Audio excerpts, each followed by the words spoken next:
Welcome. So we have been discussing how we can use linear time invariant systems to model properties of neurons, or the stimulus to response transformation of neurons. And we came up with a model or a series of steps which we describe as the model for the neuron, or in fact from the stimulus to the spike trains, which involves a linear time invariant system followed by few other blocks. And so to remind ourselves, we have the stimulus as xt, then we said that we have an LTI here, which is, as you know, completely represented by its impulse response ht. That is, if we have the system, if xt is delta t, then the output of the system, so xt and output of the system is yt. In case of xt is equal to delta t, yt is h of t. That is the impulse response of the system, and we said that ht is all we need to know about the LTI system in order to be able to model the behavior or the output for any given input. And followed by this, so if this is yt, we said that yt is akin to the membrane potential, and so it passes through a static nonlinearity, which can be of any type, but at least the most common type being that we have a threshold and then some saturation, which is usually modeled with a sigmoid, like an activation function. So, and we have said that this can be any arbitrary nonlinearity, which we will see that in the process of our determining ht, it does not matter what kind of nonlinearity this is. That is producing the instantaneous firing rate lambda t, which is the driving function for the inhomogeneous Poisson process. And what we are observing are basically a point process being driven by the lambda t, and that is our pt, which is a series of impulses.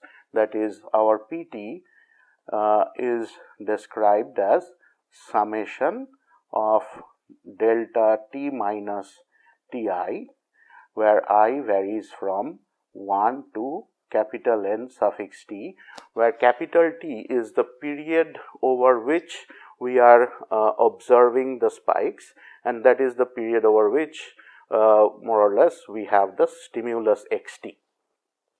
And we need to understand the behavior of this system, and we said that all we need to do is find out this ht, and then we will be done. Once we have estimated the ht, if it is good, we will be easily able to predict or find out what this nonlinear function is, and hence be able to model the system.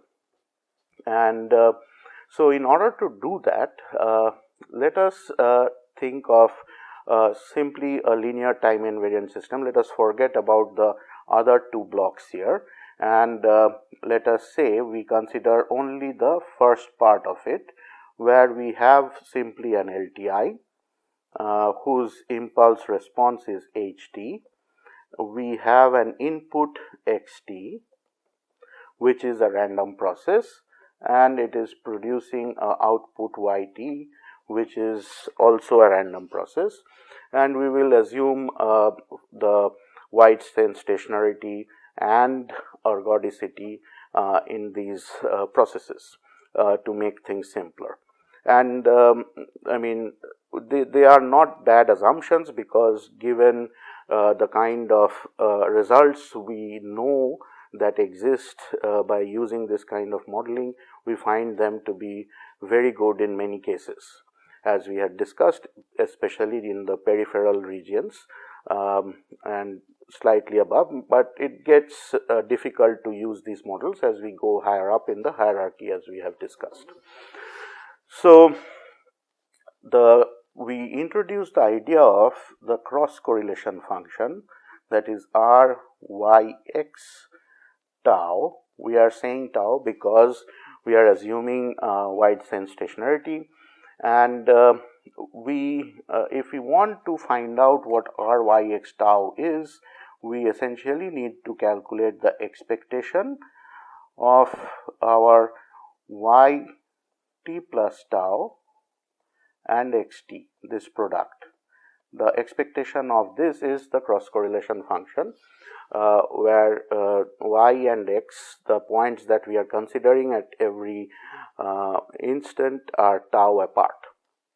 And from here, from this being an LTI, linear time invariant system, we also know that our yt can be written as the convolution of xt and ht, or in other words, we have an integral over minus infinity to infinity our x t minus u h u du. So, we have simply replaced the dummy variable tau in this case by u. If you recollect our definition of the convolution, we had, instead of u, we had tau. Now, we have a different tau here, and so we have to introduce a different variable name here, which we have taken to be u. So, we can use this yt based on the xt and ht, and we can plug it into this yt plus tau. And so, what is our yt plus tau? So, if we write it here, our yt plus tau will turn out to be integral minus infinity to infinity. We replace t by t plus tau, x t plus tau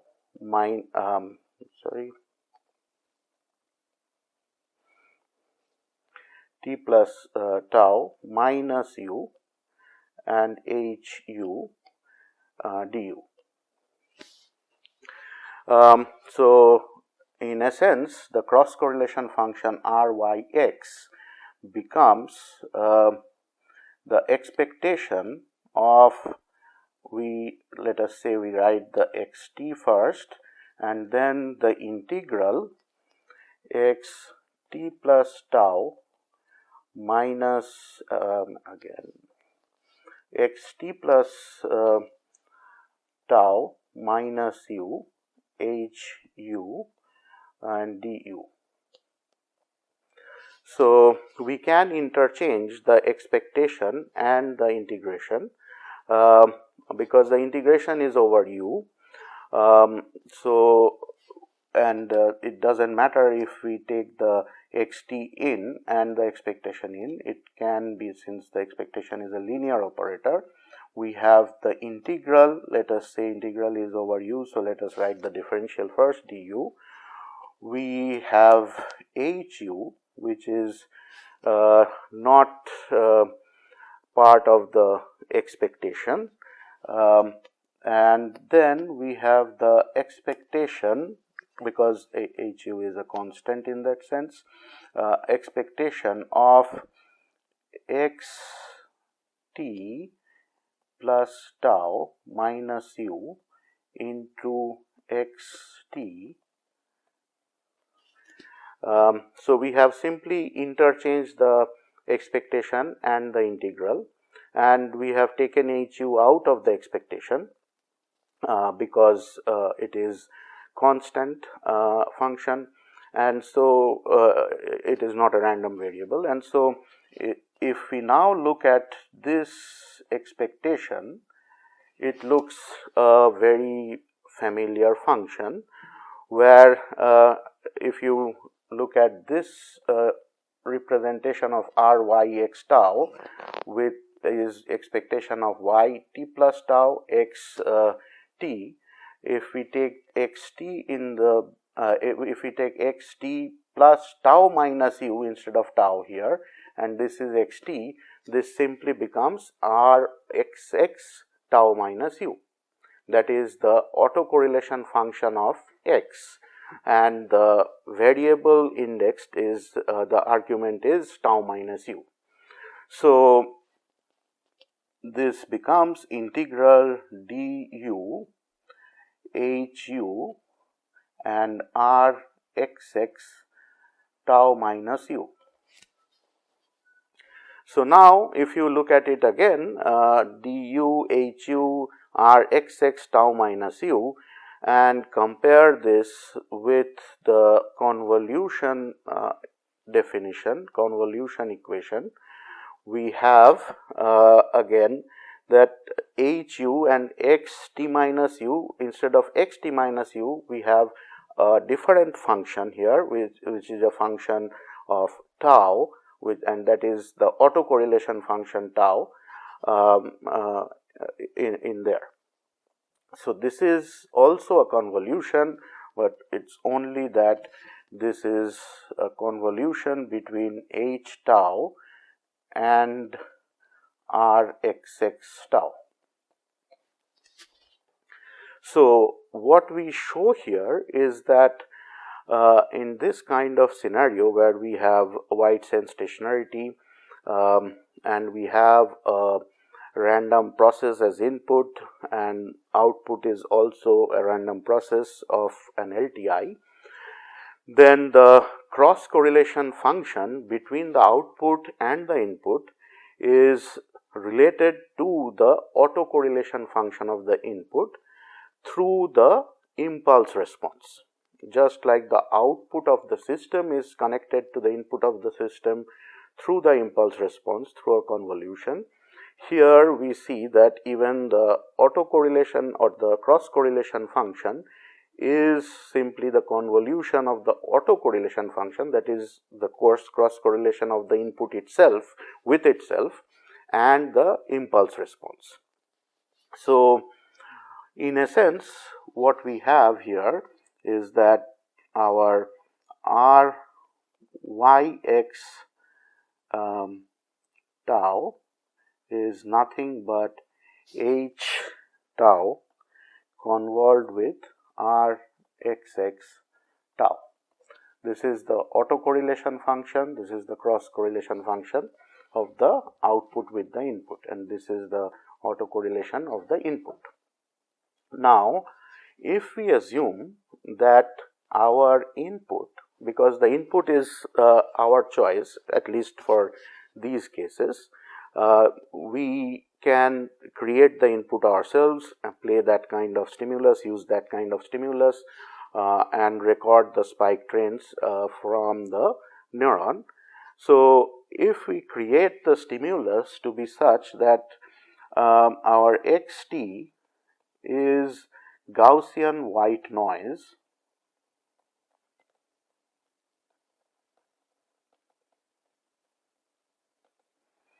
then this relation ryx tau with rxx tau becomes much more simpler and much more simple, and that is because when we say Gaussian white noise process, if the input is a Gaussian white noise process, it simply means that at every instant we are drawing the value of the random process from a Gaussian distribution, and every instant the value is independent of any value elsewhere of that process.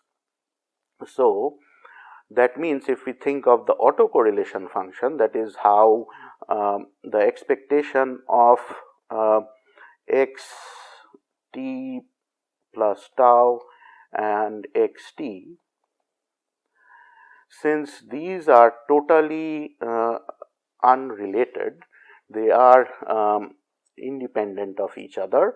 So this is always 0 for all tau not equal to 0. And in fact, what we can show is that at tau equal to 0, we will have an impulse from the definition of this expectation for ergodic process. When we do the integral, it will simply turn out to be an impulse at 0. And so the autocorrelation function of a white noise process Rxx tau is nothing but delta tau, and it can be scaled by sigma square depending on the power or the variance of that Gaussian from which we are drawing, and that determines the power in that noise or the energy in that noise. So this sigma square is nothing but the standard deviation or the variance of that Gaussian white noise. And here we will also assume that our mu x is 0. The mean value is 0. The 0 mean Gaussian white noise, then we have the autocorrelation function Rxx tau is simply sigma square delta tau. So that means if I were to draw, if this axis is tau, if I were to draw this is 0, then the autocorrelation function is simply in red, it will be 0 everywhere other than at 0 here, and we represent the impulse at 0 with this arrow, and this height is taken to be sigma square. So now the convolution of h tau and Rxx tau that we have here, if we now use the autocorrelation function as described here, then our Ryx tau now becomes the convolution of h tau and this sigma square delta tau. So, and convolution is nothing but an integral, and the sigma square can come out of the integral, and here we have essentially h tau delta t minus tau d tau. So we have changed the variable to t now. I'm sorry, we have to do it with tau. So this, because this is tau, we need to have this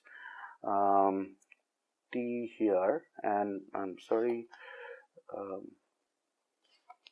we will have tau minus t dt. So so ht and delta t minus tau minus t dt, we showed that from the property of the Dirac delta function or this delta, such an integral is simply the value of the function ht evaluated at this argument as 0, that is at t equal to tau. So that means this simply becomes sigma square h of tau. So in essence, what we have now had is we have removed the input function from here, or input process from here, because of the wide Gaussian noise assumption about the stimulus, or in fact in our control, that is the stimulus. So that is gone, and Ryx tau is simply proportional to the impulse response in the case of wide Gaussian noise input. So the first relation that we have for LTI and this kind of situation is that our Ryx is going to be proportional to the impulse response of the system. So if we recollect here, if this is our model at the top of the page, then if we somehow can get the cross correlation y and x, then that is going to be proportional to the impulse response, and that means we can get an estimate of the impulse response, of course within a scaling factor. And so if we have access to this yt, which is the membrane potential, for that we would require to patch onto a neuron and know that yt. But here we are given the problem of recording the spikes extracellularly. So we have those all or none events, and we are recording only this PT here. That is the spike train. From this spike train, we need to be able to somehow connect it with this Ryx tau, or hence our H tau. So now if we consider, so let us say we have this system xt as input, then we have yt, then we have our nonlinearities, the static nonlinearity, and we have lambda t, and then we have this point process production, which is giving pt. So now if we consider pt, what we essentially have over time are instances where spikes are occurring, that is the TIs. At the different TIs, the spikes are occurring. That is all we have. And if we now discretize this time axis and create a new discrete variable or process, let us say q, where we are breaking down this entire time duration. Let us say we are recording over the period capital T, as we have said earlier, and so let us say this is 0 to capital T, and we break it down into, let us say, m bins, and the bins are of size delta, that is our delta times m equals t, and the delta is so small that there can be at most one spike in that bin, and so we can actually replace the rate with probability. I mean, we will see in a minute. So let us say we have this delta sized bins here.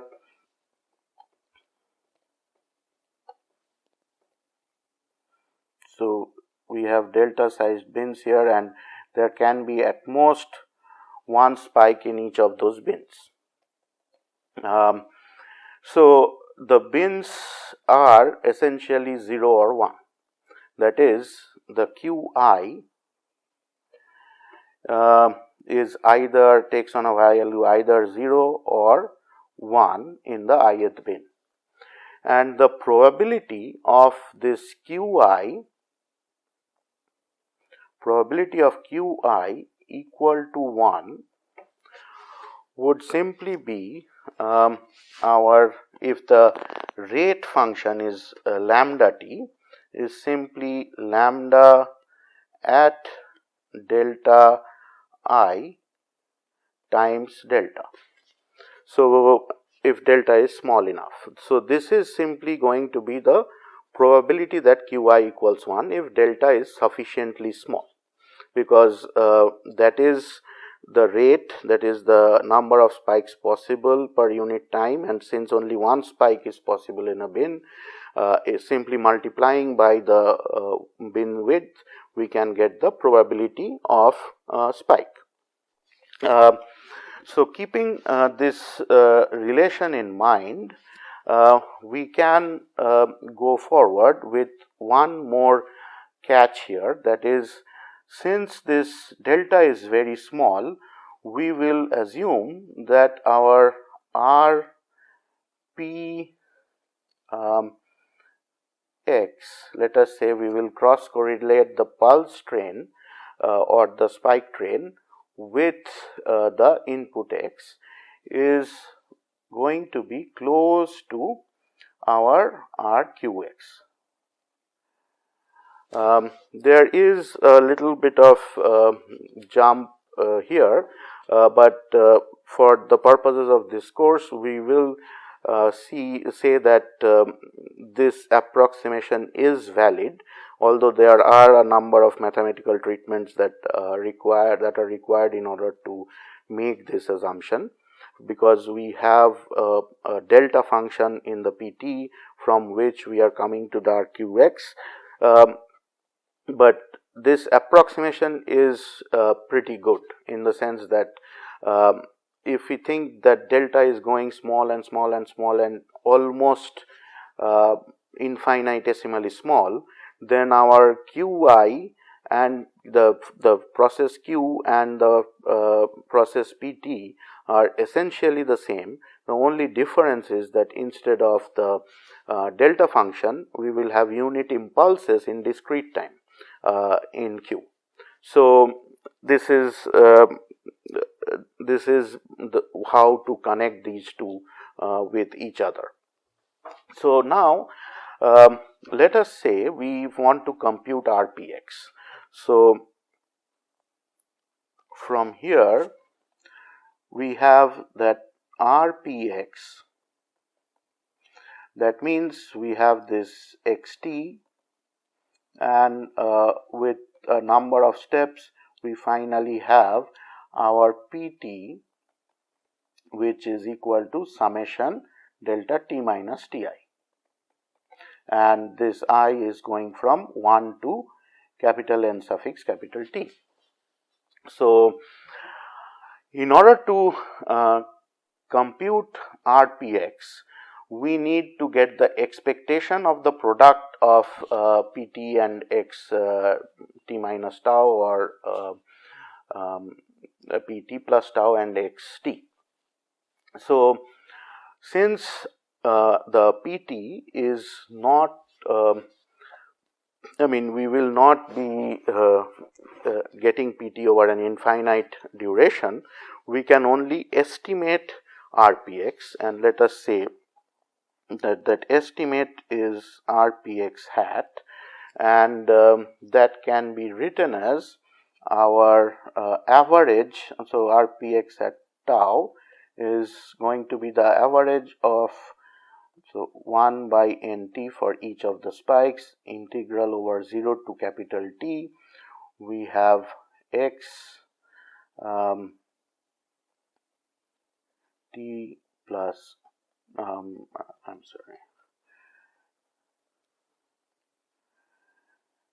x t minus tau, and summation delta t pt. So x t minus tau times pt, which is summation delta t minus ti, I equals 1 to capital Nt, and here we have dt. So now if we take the summation out, we have 1 over nt, and summation I equals 1 to capital N suffix capital T, and here we have an integral of x t minus tau and delta t minus ti and dt. So again we are posed with the situation where we have integral involving a delta function and another function, and so it is simply the evaluation of the function, the other function, in this case x, at wherever this delta function is valid, that is at t equals ti. So we evaluate x ti minus tau. So this we can replace the integral with that calculation, and it will simply be summation over 1 to capital N suffix capital Nt x ti minus tau. So what we have is an estimate of the cross correlation of the spike train and the input.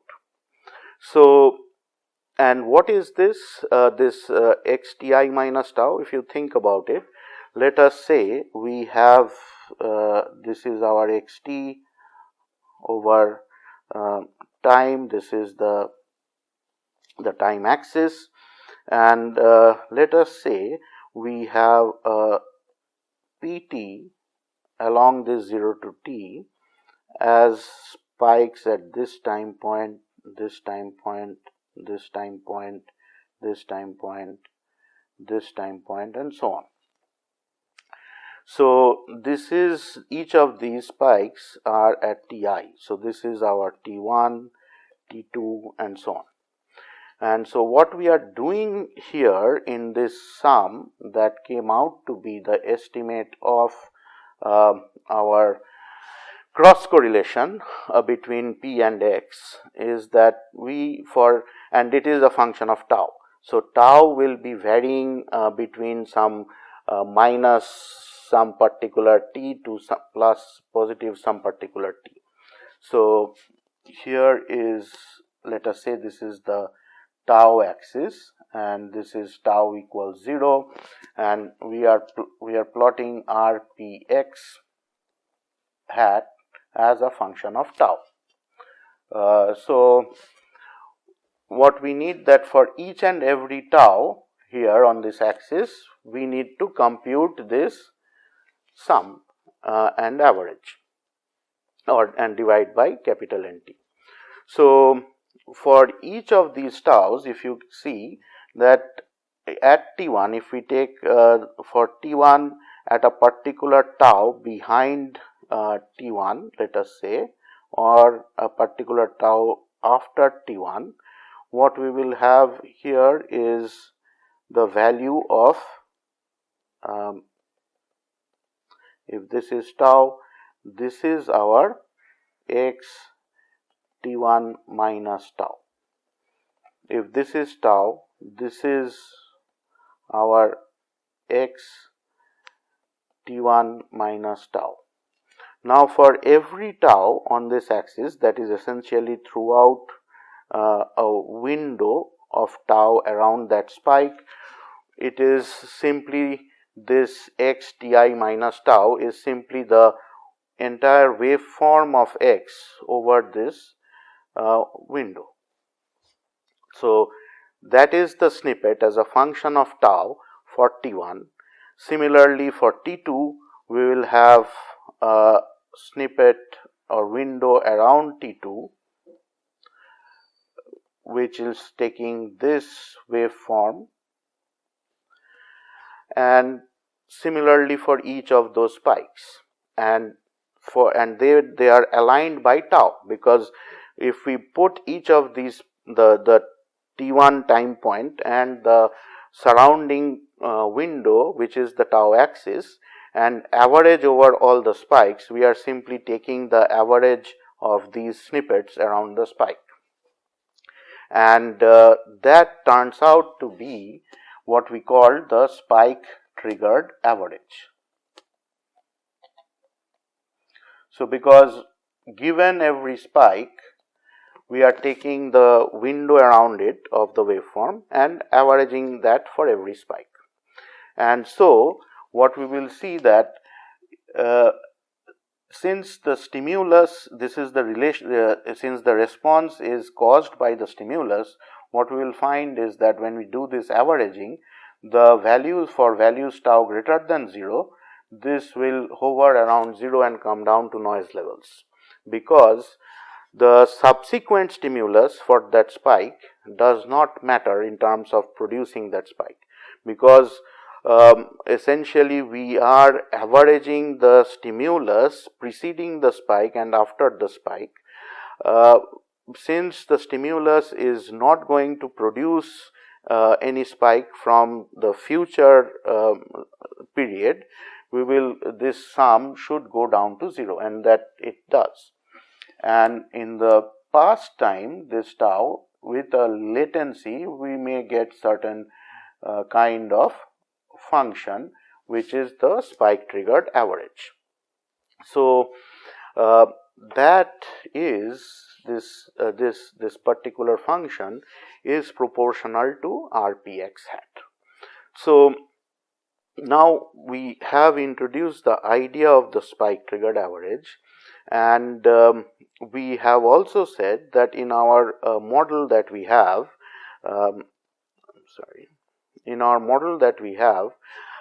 we need to finally relate the spike train to the cross correlation between y and x, and to do that we have, for the first step taken is we have looked at the cross correlation of p and x, that is the pulse train and x, and we find that that cross correlation is nothing but the spike triggered average. So in the next lecture we will now connect the spike triggered average, which is the cross correlation between p and x, or an estimate of the cross correlation between p and x, with the Ryx, which is proportional to the impulse response ht, which is what we are after in terms of modeling this entire system. Thank you.